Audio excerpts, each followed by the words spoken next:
My wife left me for taking care of my dying father, and then came crawling back after she heard about the will. When Dad was diagnosed with pancreatic cancer, I thought my wife Veronica would support me through the hardest time of my life. Instead, she gave me an ultimatum. "It's me or him," she said, arms crossed in our kitchen doorway. "I'm not spending the next 6 months watching you play nurse to a man who never even liked me." Dad had 6 weeks to live. 6 weeks. "He's my father," I said, exhausted from another sleepless night at the hospital. "And I'm your wife," she snapped, "the woman you promised to put first. But lately it feels like I'm married to a ghost." She wasn't entirely wrong. I'd taken family leave from work, spent every day at Dad's bedside, and came home drained. Date nights became medical updates. Conversations became logistics about medications and doctor appointments. But he was dying. How could she not understand that? "When my mother was sick, you barely visited her once," Veronica continued. "Now suddenly you're St. Thomas? Devoted son of the year?" That hurt, because it was true. When her mother had breast cancer 3 years ago, I'd found excuses to avoid the hospital. The smell, the sadness, the awkward conversations about mortality. I'd let Veronica handle everything while I worked overtime, convincing myself I was being practical. "This is different," I said weakly. "How? Because it's your parent this time?" The fight escalated. She accused me of using Dad's illness to avoid our marriage problems. I accused her of being heartless. Words we couldn't take back flew between us like broken glass. 2 days later, she moved in with her sister Diane. "I need space to think," she said, packing her suitcase. "Call me when you remember you have a wife." For the next month, I split my time between Dad's bedside and an empty house that still smelled like her perfume. Friends said she'd come around once everything was over. That grief made people act crazy. But she didn't come around. Not when Dad could barely eat. Not when he started forgetting my name. Not even when the hospice nurse said we had days, not weeks. She sent a single text the day before he died. "I'm sorry for your loss." I buried my father alone, surrounded by his old work friends and distant relatives I barely knew. Veronica didn't show up to the funeral. Her absence left a Veronica-shaped hole in every condolence hug and casserole delivery. 3 weeks after the burial, I was sorting through Dad's papers when his lawyer Buchanan called. "Thomas, we need to discuss your father's estate. Can you come in tomorrow at 2 p.m.? I assumed it would be straightforward. Dad lived modestly, drove a 15-year-old Honda, shopped at thrift stores. Maybe there'd be enough to cover his remaining medical bills. I was wrong. Buchanan's office felt like a scene from a movie. Mahogany furniture, leather-bound books, the smell of expensive coffee. He gestured for me to sit across from his massive desk. "Your father was a very private man about his finances," he began, opening a thick folder. "But he was also very strategic." He explained that Dad had been quietly investing for 40 years, real estate purchased in the 1980s that had skyrocketed in value, stock picks that had multiplied beyond anyone's expectations, a small inheritance from his own parents that he'd grown through careful planning. The total estate value was approximately $3.2 million. I sat in stunned silence. $3 million. My father, who clipped coupons and wore sweaters with holes, was a millionaire. "There's more," Buchanan continued. "He updated his will 6 months ago, right after his diagnosis. Everything goes to you, with one very specific condition." He slid a document across the desk. In Dad's careful handwriting, there was a note attached to the will. My heart stopped when I saw what it said, because I realized Dad had been paying attention to everything. Every fight with Veronica, every time she'd refused to visit, every moment she'd made me choose between them. Just then, my phone buzzed with a text from Veronica. "We need to talk. I'm coming over tonight." The note from Dad was brief but devastating. "Thomas, I've watched your wife abandon you during the most difficult period of your life. A person's true character emerges during crisis, and hers has been revealed. This inheritance comes with one condition. If you reconcile with Veronica, or give her any portion of this estate, everything goes to the American Cancer Society instead. You deserve someone who stands by you during the hardest moments, not someone who runs when life gets difficult. Choose wisely. Love, Dad." I read it 3 times, my hands shaking. Dad had seen everything. Every eye roll when I mentioned visiting him. Every time Veronica had found an excuse not to come to the hospital. Every moment she'd made me feel guilty for caring about my dying father. Buchanan cleared his throat. "Your father was very specific about this condition. The will is ironclad. If you marry Veronica or cohabitate with her within the next 5 years, or if you transfer any assets to her, the entire estate automatically transfers to the Cancer Society." "Did he tell you why he added this clause?" Buchanan nodded grimly. "He came in here 3 weeks before he died, said he'd been listening to your phone calls with your wife. Her exact words, I believe, were, 'Just let the old man die already so we can get back to our lives.'" My stomach dropped. I remembered that conversation. I'd been updating Veronica on Dad's condition, and she'd snapped at me for the 100th time about how this was affecting our marriage. I'd hung up on her, but I didn't know Dad had heard everything. He also mentioned that she'd been researching his property records online, Buchanan added, checking the value of his house, looking into whether he had any assets worth inheriting. The pieces clicked together. Veronica's sudden interest in my father's health updates, her questions about whether he owned his house outright, her casual comments about what we'd do with any money he might leave behind. She'd been calculating his worth while I'd been calculating his remaining time. That evening, I sat in my living room, staring at Dad's note while I waited for Veronica. I'd spent the afternoon researching everything Buchanan had told me. Dad's investments were even more impressive than the lawyer had initially described. He owned 3 rental properties that I'd never known about. His stock portfolio included early investments in companies that had become tech giants. My modest, thrifty father had been quietly building an empire while teaching me the value of hard work and humility. At exactly 7 p.m., Veronica's key turned in the front door. She still had her key, Though she'd been gone for 6 weeks, she looked different. Her hair was freshly styled, she wore a dress I'd never seen before, and she carried a bottle of my favorite wine, an expensive vintage we'd shared on our anniversary 2 years ago. "Hi, Tommy," she said softly, using the nickname she'd abandoned months ago. "I know this is awkward, but I've had time to think about everything." She set the wine on the coffee table and sat beside me on the couch, closer than she'd sat in months before Dad got sick. "I want to apologize," she continued. "I handled everything wrong. I was scared and selfish, and I abandoned you when you needed me most." Her voice sounded rehearsed, like she'd practiced this speech in the mirror. "I know your father never approved of me, but I should have been there for you anyway. Marriage isn't supposed to be conditional." I studied her face, looking for genuine emotion. What I saw instead was the same expression she wore during work presentations, calculated, strategic, designed to achieve a specific outcome. "What changed?" I asked. "What do you mean? 6 weeks ago, you said I had to choose between you and my dying father. Yesterday, you wouldn't even come to his funeral. Today, you're apologizing and want to work things out. What changed?" She shifted uncomfortably. "Diane helped me see things differently. She said I was being unfair to you." Diane had never liked me and had encouraged Veronica to leave me multiple times over the years. The idea that Diane had suddenly become my advocate was laughable. "Really? Diane said that?" "She did. She said I should support my husband during family crises." I decided to test her. "That's interesting. When did you talk to Diane about this?" "This morning. We had coffee and she made me realize I was wrong." I pulled out my phone and opened social media. Diane had posted photos from her vacation in Florida that morning, photos that showed her at the beach, not at coffee in our city. "Diane's been in Miami for the past week," I said, showing her the photos. Veronica's face went pale. I mean, we talked on the phone. Long distance. Another lie. I could see her scrambling, trying to cover her tracks. "Veronica, I need you to be honest with me. What really changed your mind about our marriage?" She took a deep breath, and for a moment I thought she might tell the truth. "I realized I love you," she said instead. "I don't want to lose what we have over a misunderstanding." "A misunderstanding?" "About priorities. I thought you were choosing your father over me, but I see now that you were just being a good son." Everything she said sounded like it came from a self-help book about repairing relationships. There was no genuine emotion, no real accountability for what she'd put me through. I stood up and walked to the kitchen, pouring myself a glass of water while I processed everything. She followed me, standing close enough that I could smell her perfume, the same scent that had tortured me for weeks in our empty bedroom. "Tommy, I know I hurt you, but people make mistakes. Isn't forgiveness part of marriage?" "Some mistakes are bigger than others," I said. "I agree, but we can work through this. Maybe we could even use this experience to become stronger as a couple." She moved closer, placing her hand on my arm. "I've missed you. I've missed us." The physical contact felt wrong, like being touched by a stranger wearing my wife's face. "When did you find out?" I asked quietly. "Find out what?" "About the inheritance." Her hand froze on my arm. For just a moment, her mask slipped, and I saw panic in her eyes. "I don't know what you mean. My father left me some money. I'm wondering when you heard about it." I didn't know he left you anything. I assumed he didn't have much to leave." Another lie. I could see it in the way her shoulders tensed, the way she couldn't quite meet my eyes. "How much did you think he had?" "I don't know. I never really thought about it." I walked to my laptop and opened the browser history. Sure enough, there were searches for my father's address connected to property value websites. The searches had been made 2 days ago, the day before she texted me asking to talk. "These searches came from your computer," I said, turning the screen toward her. She stared at the evidence, her face cycling through emotions. Surprise, anger, calculation. "I was curious," she finally admitted. "After he died, I wondered if there might be enough to help us get back on our feet financially." "Back on our feet? We were never struggling financially." "Well, no, but extra money never hurts, right?" The casual way she discussed profiting from my father's death made my skin crawl. "How much do you think he left me?" I asked. She hesitated, clearly trying to figure out how much I knew versus how much she should admit. "I don't know. Maybe enough to pay off our mortgage?" Our mortgage was $180,000. She was fishing, trying to gauge whether it was worth her time to reconcile with me. What if it was more than that? Her eyes lit up. "More? How much more?" And there it was,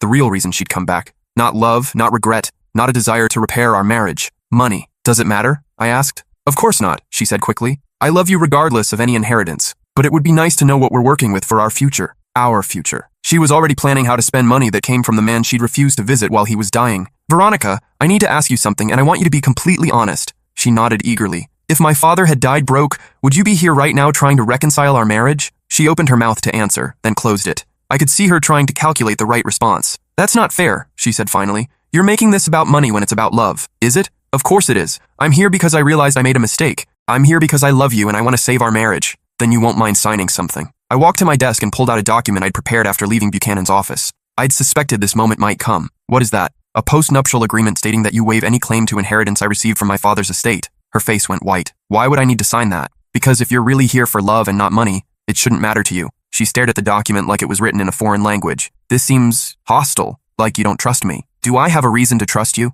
She sat down heavily on the couch, all pretense dropping away. For the first time since she'd arrived, I saw real emotion on her face, but it was anger, not love. "I can't believe you're doing this to me," she said. "Doing what? Asking you to prove that you want me and not my father's money? You're being manipulative, using money to control me." The irony was staggering. She was accusing me of manipulation while sitting in my living room, wearing a new dress, carrying expensive wine, and trying to seduce me back into marriage because she thought I'd inherited money. How much is it? She asked suddenly. How much is what? The inheritance. I need to know what we're talking about here. We? You know what I mean. I sat across from her, studying the woman I'd been married to for 5 years. This was who she really was. Not the loving partner I thought I'd married, but someone who saw relationships as transactions. It's enough, I said finally. Enough for what? Enough to change my life. Enough to never have to worry about money again. Enough to travel, buy a new house, retire early if I want to. Her breathing got faster. I could practically see dollar signs in her eyes. Tommy, I know I handled things badly, but marriages go through rough patches. This could be a fresh start for us. With my father's money. With our money. We're married. What's yours is mine, right?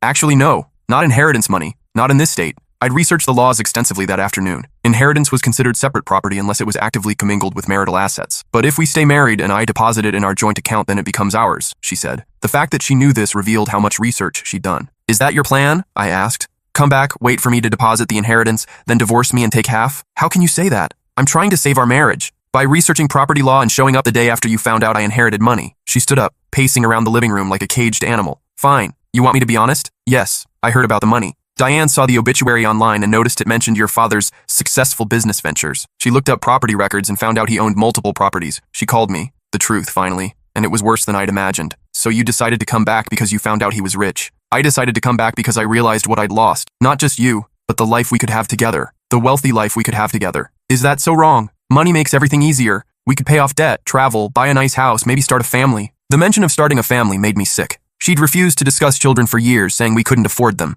Now, suddenly, with my father's money, kids were back on the table. Where were these dreams when you left me 6 weeks ago? I was scared and confused. Your father's illness brought out the worst in both of us. It brought out the worst in you. It brought out something I didn't even know existed in you. She stopped pacing and faced me. What do you want me to say, Tommy? That I was wrong? Fine, I was wrong. That I'm sorry? I'm sorry? That I should have been there for you? You're right, I should have been. But you weren't. But I'm here now. I looked at her, really looked at her, and realized I was staring at a stranger. The woman I'd married would never have abandoned me during my father's final weeks. The woman I'd married wouldn't have shown up with wine and a new dress trying to seduce me into sharing an inheritance. This wasn't the woman I'd married. Or maybe it was, and I'd just never seen her true nature before. Veronica, I need you to leave. What? I need you to leave. Tonight. Don't come back. Tommy, please. Can't we at least talk about this? We are talking about it. And what I'm hearing is that you abandoned me when I needed you most, ignored my dying father, refused to attend his funeral, and came back the moment you heard there was money involved. I made a mistake. No. A mistake is forgetting an anniversary or saying something hurtful during a fight. What you did was reveal who you really are. She sat down again,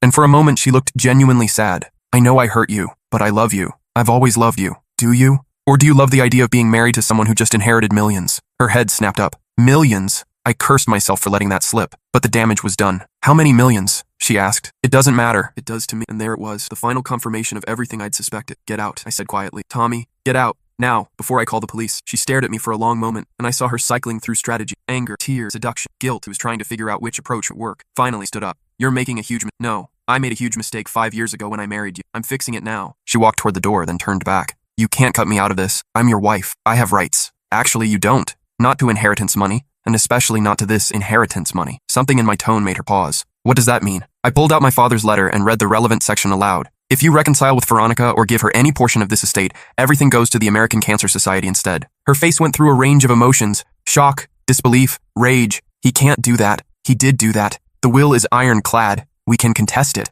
On what grounds? That you're entitled to money from a man you refused to visit while he was dying? She stood frozen in the doorway, processing everything. He really hated me, she said finally. He didn't hate you. He just saw who you really were. After she left, I sat alone in my living room, holding Dad's letter. I read it again, focusing on the final line. You deserve someone who stands by you during the hardest moments, not someone who runs when life gets difficult. For the first time since his death, I felt grateful for his final gift. Not the money, though that was life-changing, but the clarity. He'd saved me from making the biggest mistake of my life. Over the following weeks, Veronica tried everything. She called, texted, sent emails. She showed up at my work, at the grocery store, at the gym. She promised she'd changed, that she'd learned from her mistakes, that money didn't matter to her. She even tried using mutual friends as intermediaries. Our friend Garrett called me one evening. She's really broken up about this, he said. Maybe you should give her another chance. Did she tell you why we separated? She said you two grew apart during your father's illness. I told him the truth. About her ultimatum. About missing the funeral. About showing up the day after she learned about the inheritance. Jesus, Garrett said when I finished. I had no idea. She's good at controlling narratives. She told everyone you'd become obsessed with your father and were neglecting your marriage. What do you think now?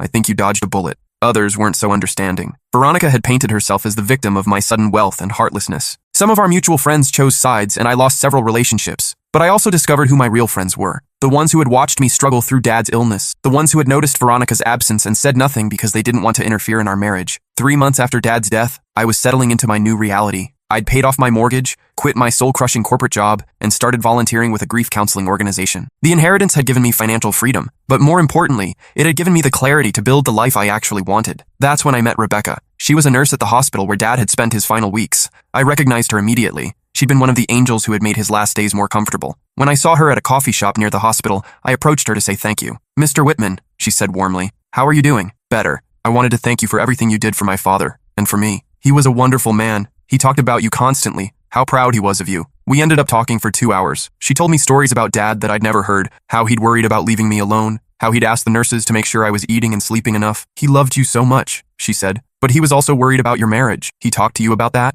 Rebecca nodded carefully. "He mentioned that your wife seemed absent during everything. He was concerned about what would happen to you after he was gone." He saw more than I realized. Dying people often do. They have a clarity about relationships that the rest of us miss. When she asked if I was still married, I told her the whole story. Unlike my friends, she didn't offer advice or judgment. She just listened. "I'm sorry," she said when I finished. "That must have been devastating." It was, but it also freed me from something that was already broken. We started seeing each other regularly, not dating at first, just friendship with someone who understood grief and loss. She'd lost her own father 2 years earlier and knew the complicated emotions that came with watching a parent die. Rebecca was everything Veronica wasn't. She was present during difficult conversations. She asked about my feelings without trying to fix them. She shared her own vulnerabilities without keeping score. When I told her about the inheritance, she was happy for me, but not interested in the details. She didn't ask how much or what I planned to do with it. She just said it was nice that I could pursue work I cared about instead of work I needed. 6 months after Dad's death, Rebecca and I were officially dating. She'd met my extended family, my friends, and fit seamlessly into my life. She wasn't trying to replace anything or anyone. She was just genuinely interested in building something new with me. That's when Veronica made her final play. I was at Rebecca's apartment when my phone rang. Veronica's number, which I'd blocked months ago,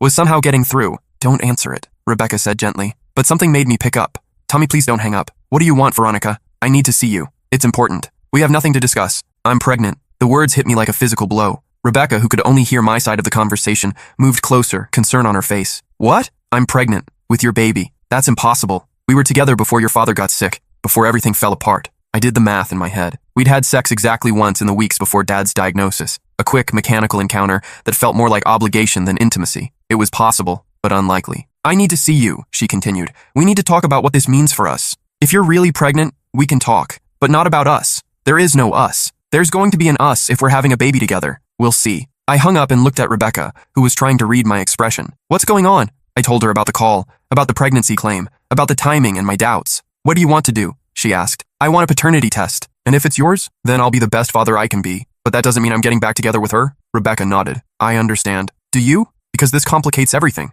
Only if we let it." That evening, I met Veronica at a neutral location, a family restaurant where she couldn't make a scene. She looked tired and, for the first time since I'd known her, genuinely vulnerable. "Thank you for meeting me," she said. "If you're really pregnant, we need to discuss logistics. But I want a paternity test." Her face fell. "You don't believe me? I don't trust you. There's a difference." "Fair enough." She placed an ultrasound photo on the table. It showed a fetus at approximately 12 weeks development, which matched the timing of our last encounter. "I know you have every reason to doubt me," she said, "but this is real." "Okay. Assuming it's mine, what do you want?" "I want us to try again, as a family." "That's not happening." "Tommy, I know I screwed up, but a baby changes everything. We could start over. You walked out on me when my father was dying. You came back when you heard about money. Now you're pregnant and want to try again. Do you see the pattern?" She started crying. "I know how this looks, but I love you. I've always loved you. You have a strange way of showing love. People make mistakes, big ones, but they can also change." I studied her face, looking for any sign of genuine emotion beyond desperation. "The inheritance condition still stands," I said finally. "If I reconcile with you, or give you money, I lose everything." Her crying stopped abruptly. "Even for child support?"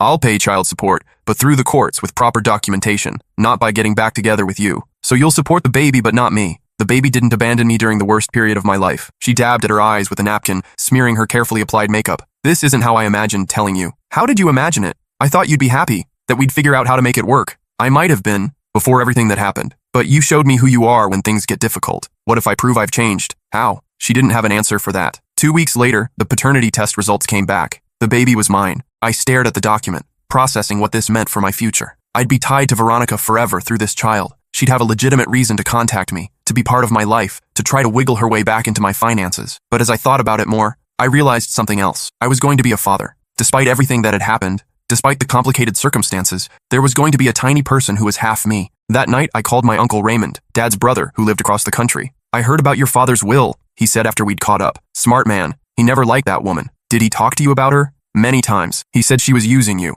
Said he could see it but didn't know how to tell you without pushing you away. He found a way. How are you handling all this? I told him about Veronica's pregnancy, about the paternity test, about my fears that she was trying to use the baby to get access to the inheritance. Your father anticipated this, Raymond said. What do you mean? He called me about a week before he died. Said he was worried Veronica might try something desperate when she realized what she'd lost. He made me promise to remind you of something if it ever came to that. What? That being a good father doesn't require being married to a bad mother. The wisdom in that simple statement hit me immediately. I could love and support this baby without sacrificing my own well-being or rewarding Veronica's behavior. Over the following months, I worked with a family lawyer to establish clear boundaries. I would pay generous child support, provide health insurance, and be an active father. But I would not reconcile with Veronica, and I would not give her access to my inheritance. When our daughter Sophia was born, I was there, not as Veronica's partner, but as the baby's father. The moment I held her, I understood why Dad had been so protective of our family bonds. This tiny person was the most important thing in my world. Veronica tried one last manipulation in the hospital room. Look at our family, she said as I held Sophia.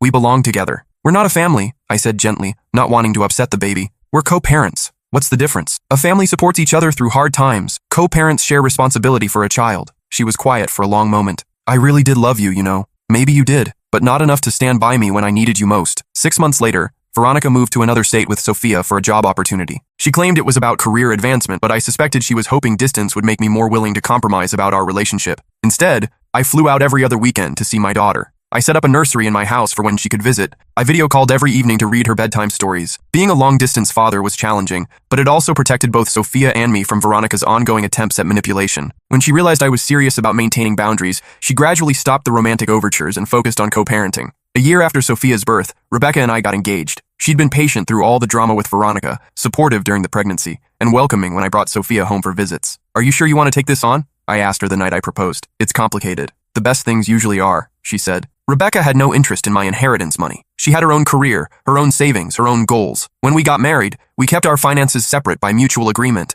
She wanted to build our life together through our combined efforts, not through money my father had left me. 2 years later, Rebecca and I had a son, David. Watching her during pregnancy and childbirth, I was struck by the contrast with my experience with Veronica. Rebecca was calm, confident, focused on our baby's well-being rather than on what this child might mean for our financial future. When Sophia met her baby brother, she was immediately protective and loving. At 3 years old, she had no understanding of the complicated circumstances that had brought her into the world. She just knew she had a daddy who read her stories, a stepmom who taught her to bake cookies, and a baby brother who made funny faces. One evening, as I was putting Sophia to bed during one of her visits, she asked a question that stopped me cold. Daddy, why doesn't Mommy live with us? I'd been dreading this conversation, knowing it would come eventually. Well, sweetheart, sometimes grown-ups are better at taking care of children when they live in different houses. But Tommy's mommy and daddy live together, she said, referencing her friend at preschool. Every family is different. What matters is that Mommy and Daddy both love you very much. She thought about this for a moment. Do you love Mommy? The question hung in the air. How do you explain to a 3-year-old that you can love her while not loving her mother? That relationships are complex,